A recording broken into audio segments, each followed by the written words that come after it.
All right. So what we were trying to achieve with our agenda day is to get a sort of range of perspectives across the Institute, people from different parts of our community to talk. And,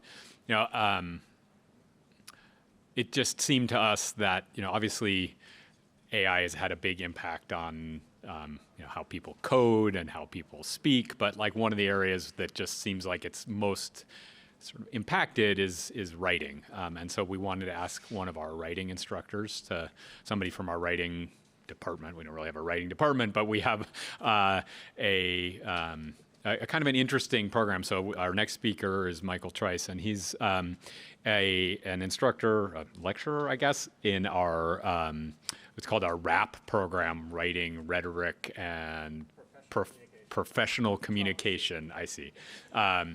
So this is a program that works across the Institute with many classes, and their instructors are sort of involved in technical writing and I guess all aspects of writing in the Institute and teaching our students to write. So Michael is a technologist who has been teaching students to write for a long time, and I think has some interesting things to tell us about how AI is changing the way that people write. So thank you, Michael, for coming. Really appreciate it.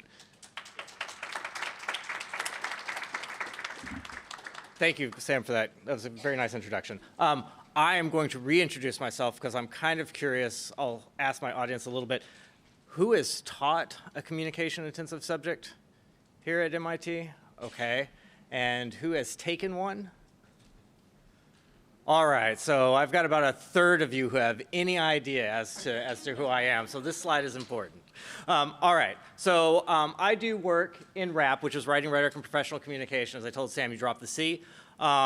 We are a group of about 38 lecturers who support the communication requirement here at MIT with the undergrad communication requirement. That includes teaching in support of CIHs and CIM, so communication-intensive courses in the humanities, communication-intensive courses in the majors, which is all of the majors. And that we also teach what is essentially MIT's version of the first-year writing course. It's called the CIHW. So it is a writing-focused CIH course, or a more specifically writing-focused CIH course. There's about 38 of us that work in this department. We are lecturers. We work across all of the majors here at MIT in supporting the CIMs and the CIHs. And we live within CMSW. All right, so let's talk a little bit about the state of play of writing as we understand it, particularly over the last 2 years. So another sort of barometer moment for me. Who has heard of the first-year entrance exam or the fee? Primarily those who have taken it and a handful of others. Okay, all right. So the first-year entrance exam is an exam that is given to all incoming first-year students in order to be able to assess what their writing skills are. They write 2 essays currently. There is an analytical summary where they take a number of articles, some research articles, and they summarize that content. And there is an argumentative essay that they write as well. And we use these in order to test the basis of where their skills are as incoming first-year students. And it determines if they need to take a CIHW or not, or if they can take 2 CIHs, essentially. It consists of 2 essays. I'm going to give a lot of details here because it's going to be important to the study that I'm about to mention. It consists of 2 essays, that analytical summary and a policy argument. It is double-blind score, so 2 scores evaluate each essay and give it a score on a range of 1 to 6, 1 being lowest, 6 being highest. And that creates an overall curve across the 2 essays of somewhere in the order of 4 to 24 points that you can score, because you've got 2 people scoring it and you've got 2 essays that are added together. All right. Why do we need to know these numbers? So the last 2 years, we have evaluated how generative AI performs on the fee. One of the core ways that we've done that is with good prompting. We know that the generative AI, specifically we'll talk about which version, can pass the fee with a score on a single essay of 8 or higher about 80% of the time. These are relatively small sample studies. We've got to do a lot more robust testing to be completely confident in the overall numbers, but right now this is what we're seeing. More surprising probably to us of what we're seeing is we are seeing no distinction in how analytical summary curve scores versus how the argument scores when done with generative AI. Basically, being able to add a personal voice has the exact same range of being able to do a literature review when using it as far as the scores are concerned. No real differentiation whatsoever. GWE, which is our graduate version of this test, fared substantially worse. Only about 35% of those ended up having a passing score. We are not confident at all as to why that is. There are more, the papers that they have to read are more detailed papers, but we're not confident that that is the reason. It is also possible that scores simply hold it to a higher standard and that higher standard is in effect. We don't know. We don't know why it is that has underperformed versus the fee. And I wanted to make a note, very limited sample testing. We're going to do more, but this is some initial benchmarking that we've done to see where we're at. Just as an overview of what we've done, the limited test runs, there were 25 essays that were used last year across the 2 fees. They were 10 argument essays and 10 summary essays. There were only 5 essays that were used in the GWE, so a very low number of tests there, which means that 40 scores scored essays in the fee. We used ChatGPT 4.0 for this testing. That was exclusively prompting. So I wrote the prompts. I did no editing of the essays. I asked a couple of refining questions within the prompt based upon the essays that I received, and I just submitted those without any edits whatsoever. And that's what was scored.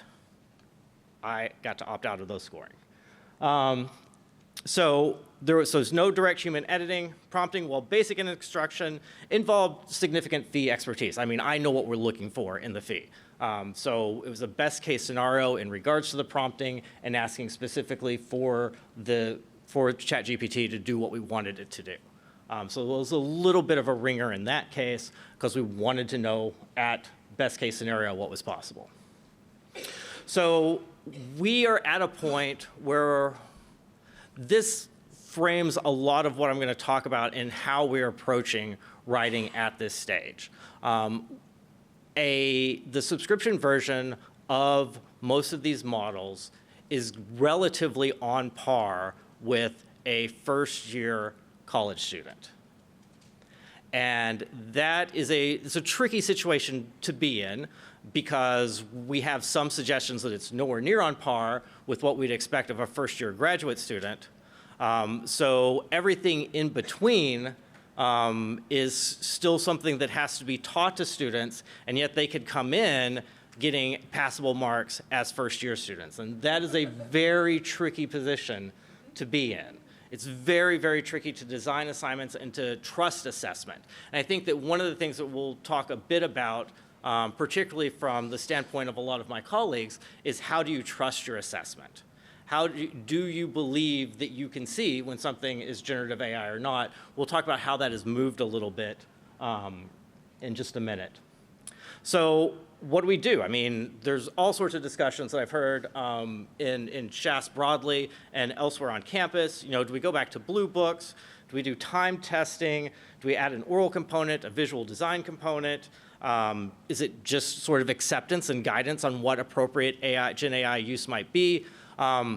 These are all very much open questions. There are bad choices across the board in these. Blue books and time testing are nice for getting students to think and do hard thinking in class, but they completely remove process and what we really think of as actual writing and composition from what students are doing. It's not a fair evaluation of how well a student can write to ask them to write in a blue book for an hour. It may give an understanding of what concepts they have direct access to and how they think about those concepts, but it's not a good barrier, good marker of how they write. Is anyone familiar with this quote? Kind of curious how long I'm going to get away with this. So writing is nature's way of showing you how sloppy your thinking is. I thought that was Different cartoonists. So this is Richard Greedon. He's a cartoonist from Michigan. We'll come back to this, but I wanted to start here. Writing is nature's way of showing you how sloppy your thinking is. So some of the interventions that we have been working on in order to adjust to the new normal are a series of workshops. We're holding monthly workshops across with the RAP instructors. One of the reasons that we consider this a fairly important intervention is, once again, RAP instructors teach in courses across all of the majors. So it is an opportunity, even without a standardized way of thinking about generative AI, to spread activities and thoughts and knowledge across the university within the actual pedagogy of the university. We have taken a learning objectives first approach. We've begun crafting and shaping a series of learning objectives specifically meant for us to formulate and question how our activities are supporting the learning of our students within the classes as they relate to communication. And we have started designing a number of assignments. We've also recently received some grant funding in order to increase the number of assignments and activities and the support around these assignment activities, and I'll talk about that a little bit later. So some of our core concerns, one of the first things is, how confident are you that you can detect generative AI writing? And this is from last fall, this is from fall 2024. And as you can see, very confident 4%, somewhat confident 30%, neither confident or unconfident 22%, unconfident 30%, very unconfident 33%. So those that rated in the unconfident category, about 43%. This was last month.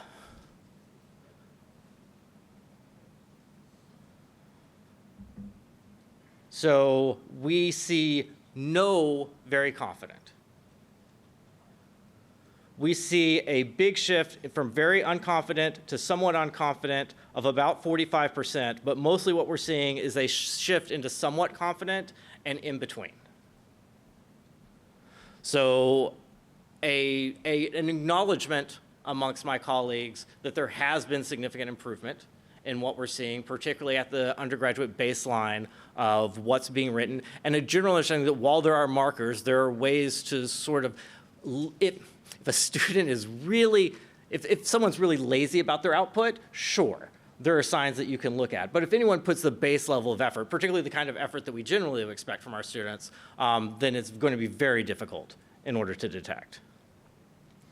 One of the things, like I said, that we've done is we've prioritized learning objectives. So this is where our learning objectives started in 2024, just as a basic outline of what we were interested in doing. And this is how they have shifted. Pardon me? Still here. I'm going to get away from the microphone. Yeah. Does it come out? Thank you. All right. So what we have seen is we have seen some shifts in what we were expecting from the students. What we're expecting in regards to our learning objectives. That microphone thing threw me off a little bit. We have seen that should students be able to name and evaluate key ethical legal concerns, and we've actually, this is surprising, we've seen a little bit of a decrease in that, and I think that what's happened here is that a concern for all of the other things that we're having to track. Because what is primarily has happened is that lecturers have been tasked with learning about generative AI, reading lots of sources on it, becoming experts in LLMs, in the ethics, and then coming up with strategies to sort of rebuff that within the classrooms. There's just not enough time to do all that. So what happens is a prioritization. Where can you actively sort of intervene and change and have an impact upon the pedagogy? So some of this is a push that those elements really have to come from other forms of instruction, that we can't be the center of that instruction. What we do see is, should students be able to describe various institutional approaches to generative AI regulation? We do see a little bit of an increase there. Should they be able to discuss literature regarding the advantages and limitations of generative AI? That is relatively steady. There's a little bit of a drop. The big areas where learning objectives, where our faculty, or excuse me, where our staff wanted to focus. Students should be able to evaluate appropriate use of generative AI in academic or professional contexts, and students should be able to discuss source issues related to generative AI, including hallucinations, copyright issues, training sets, and output. Once again, a lot of what we are seeing here is that there is so much to do in this space. It is so overwhelming in what students need to be taught about this space that, frankly, the writing instructors want to be able to teach about the writing elements of what's going on and less so about all of the other issues. Not that they don't feel that they're important, but that there is so much going on that there is a desire to focus on those elements specifically related to writing. And we've actually seen, like I said, we've seen a movement over the last year as it has become more ubiquitous in that direction. There used to be a thought that the ethical priorities were going to be a major thing that were going to be core to what we did. And I think for a lot of instructors it still is, but that has dipped because of simply being overwhelmed in the basic instructional pedagogy of teaching writing with what we're facing. All right, so once again, looking at this, we can see that an increase in an interest in the learning objectives, a increase in research on Gen AI uses, and once again, that there's a dip in resources on ethical issues. And I think, again, this is a sign of simply being overwhelmed with what's being asked in regards to all of the other things that have to be considered, and a prioritization has begun to shake out. It's a concerning prioritization in some ways that as we focus on the practical reality of how do we teach with generative AI, that there is a little bit of a push downwards on these ethical concerns. That is hardly uncommon in technology, but it can be a little, it's disturbing to see the numbers play out that way. So what are we doing? So we've built a series of assignments and workshops. We have the monthly workshops, and we've started to organize a number of assignments around site visits, literature reviews last semester. We have our English language studies workshop this term, visual design ethics, and a second literature review workshop that is happening. These are particular genres that we are looking at for two reasons. One, firmly within the scope of what we do. Two, it gives us an opportunity to position assignments and activities that are both resistant to generative AI use and assistive, and can be adapted to also be used with generative AI. One of the things that we have to do is we have to work with the faculty who run the class that we are assigned to when we're working in the CIH or the CIM, so we need assignments that can do both, because we will not be the final decision makers on that. We'll have input. Are these workshops for your staff? Currently, it is our staff that is attending these workshops. You are welcome to come. But right now, it is our staff that is attending these workshops.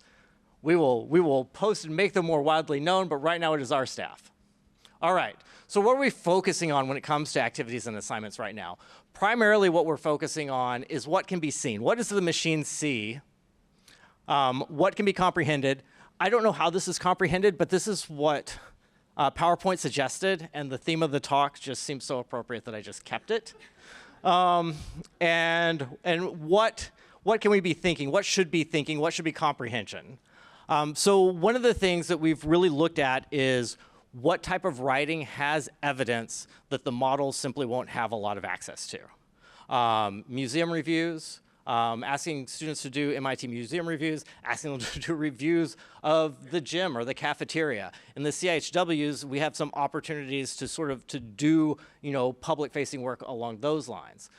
For capstone classes, I work in 2013 and 2014 in mechanical engineering, having students think more about how much they want their proprietary information to be entered into these machines, particularly the base level machines, goes a long way in having them have some second thoughts.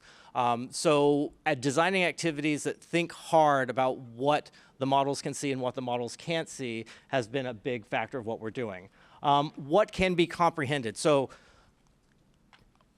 3 years ago, I was ecstatic when I first saw some of the output from generative AI, simply because it's the first mathematical proof of the importance of genre within writing. The fact that form convinces people that a piece of writing is an intelligent piece of writing was an amazing thing to see realized. It, frankly, it backed up 40 years of qualitative research in my field, so it was a fairly nice find. But one of the things that we want to be careful about is having students look at what that form is and what the content that form is not revealing to them. For example, we can have it do a literature review, and in the literature review, it may have some discussions about what is happening in the field, but it doesn't capture where the open questions or where the open ideas, where the contention is within the field. That's something that requires specific knowledge. And when we talk a lot about to faculty who are using prompting, and it works really well for them, one of the things that we are seeing is a lot of their implicit knowledge is being put into their prompting, and not always is there a complete understanding that that implicit knowledge built into the prompting is not something that the students have access to.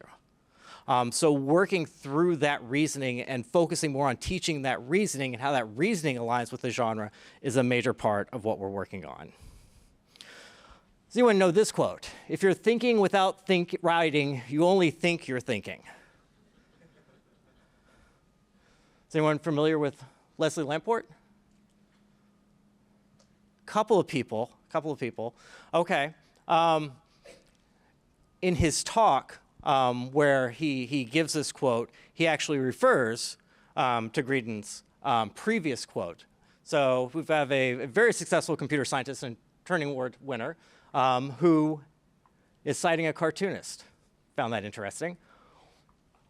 Moving forward, we're working on workshops, activities, and expanding our activities and assignments library.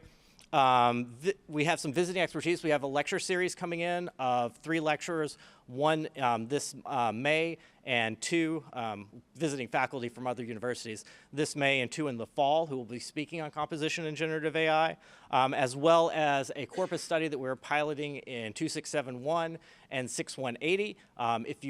If you are interested in additional information because you teach a CIM, certainly reach out to us. And we are doing this through Mythic funding. Just very quickly, what we're looking to do with the pilot study is we're going to look over 4 years of papers, and we're going to try to see if the corpus, if we see increased markers of generative AI over the 4 years. Primarily what we want to see is what assessment looks like on the larger corpus. We can't identify individual papers. That's not our goal. Our goal is to look at the corpus that has those markers and see what kind of comments those papers are receiving. All right. And from the assignment library, we will be expanding our activity descriptions to include prompts, rubrics, classroom activities, generative AI assistive and resistant options. And those will be our primary focus over the summer. That's what the funding is largely going to, is to be able to expand this library. There are other libraries that we are also aware of in Shas and elsewhere. We're hoping to work closely with them in order to continue building shared libraries. But we have some funding in order to specifically expand our library, which we're excited about. The writing and AI speaker series, we'll announce the fall speakers over the summer, but we're very excited. On the 6th, we will have Refusing Gen A and Writing Studies, a quick start guide. Jennifer Sano-Francini from West Virginia University, Megan McIntyre from the University of Arkansas, and Maggie Fernandez from the University of Arkansas will be visiting and discussing their refusal guide, which has been very popular within writing studies as a critical tool in asking when generative AI should be refused. Not completely pushing it out of the picture, but asking at what point we say no to it, and thus kind of implicitly at what point we allow it, though the framing is from a refusal standpoint. This is a nice set because Jennifer is the former chair of the 4Cs, the Conference on Composition, and which is the largest composition conference and organization in the US. All right. Who knows who Paul Graham is? Okay, this is our most well-known, I don't know if I'll go with popular, but it's our most well-known quote so far. So in a world divided into rights and right-nots is more dangerous than it sounds. It will be a world of thinks and think-nots. I know which half I want to be in, and I bet you do too. The situation is not unprecedented. In pre-industrial times, most people's jobs made them strong. Now, if you want to be strong, you work out. So there are still strong people, but only those who choose to be. It's kind of a little bit of a cynical view of what happens in the future of generative AI, where it's a choice. If writing is thinking, then only those who will choose to continue writing or choose a path of composition will choose to continue to exercise that thinking muscle. And it becomes a choice. And I think that one of the things that we have to consider is at what point are we encouraging students to make a choice one way or the other.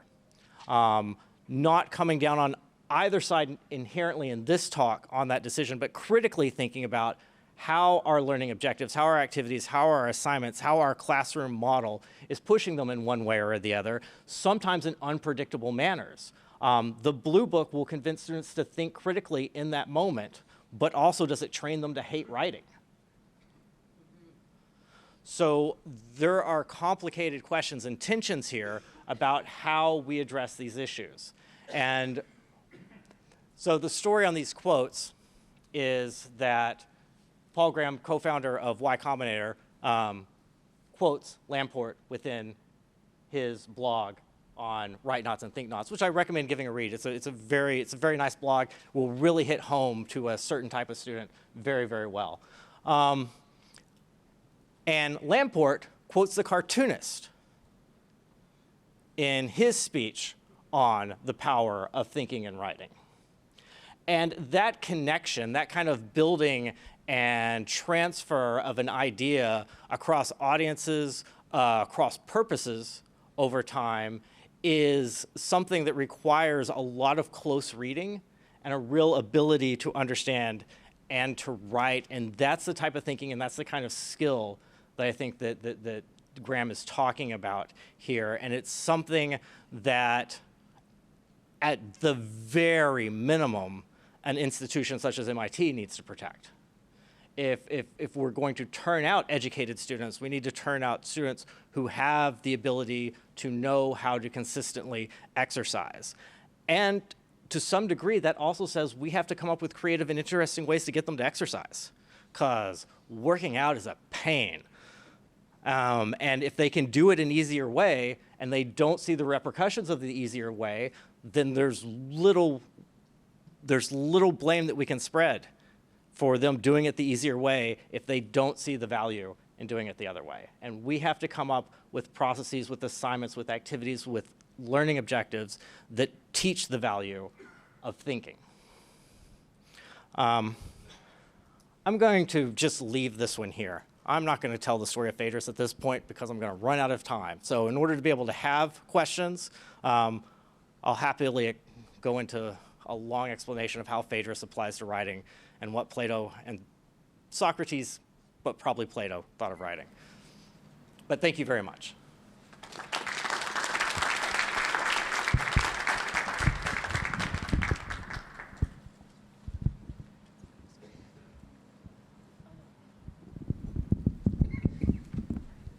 Great point. Hi. Great points you raised.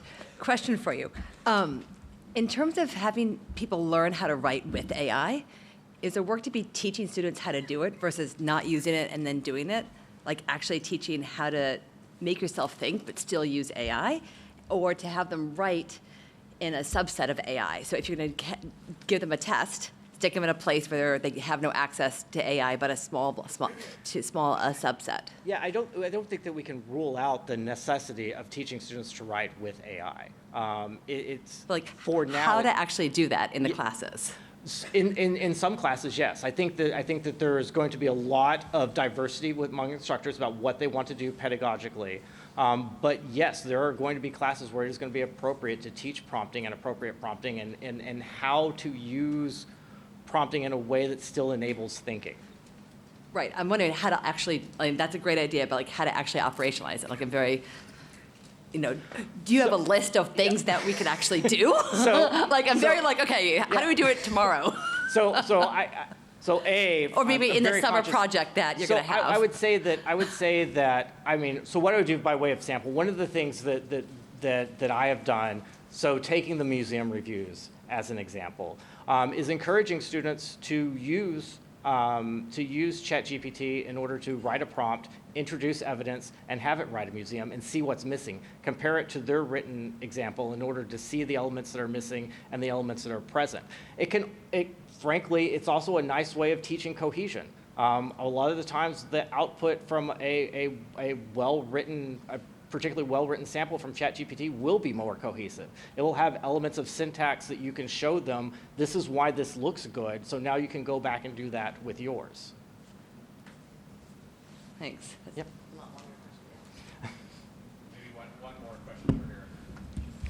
Hi, thank you so much for your presentation. I really appreciated the clarification between this idea of assistive and resistant activities designing. I do have a clarifying question, though, about your context setting at the beginning, where you were talking about the different exam scores and how the Gen AI scored at 80%, I think, for undergraduate students, and then about 35% passing score. What was the human scores? Like, what was the passing rate for that? And after that evaluation, have you all been reconsidering like your evaluation metrics if you're using the exact same thing, knowing that now students might be using different tools to complete the same exams? Yes. So let me answer the last question first. Absolutely, extensively. Don't have an answer for that yet, but yes, we're absolutely looking at it. We're looking at it extensively. The human passing score for the fee actually varies a little bit each year. Because we look for sort of a normed cutoff area, so there can be a little bit of variance, but typically it's around an 8. So for one essay. So on a 2 to 12, it would be an 8. It's roughly a 15 or a 16 across all 4 scores. So when I say that ChatGPT basically scored an 8 on single essays or a 16 across all essays last year 80% of the time. On the fee, not the GWE. Yeah. Okay, let's thank Michael.